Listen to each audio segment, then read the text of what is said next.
My name is Miss Kegler and I teach second grade at Hoover.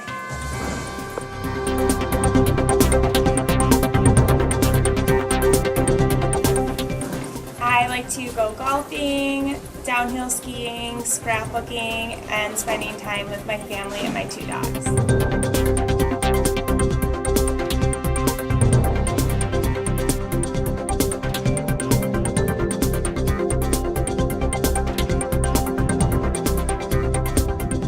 My favorite subject to teach is math because that was my favorite subject when I was a student.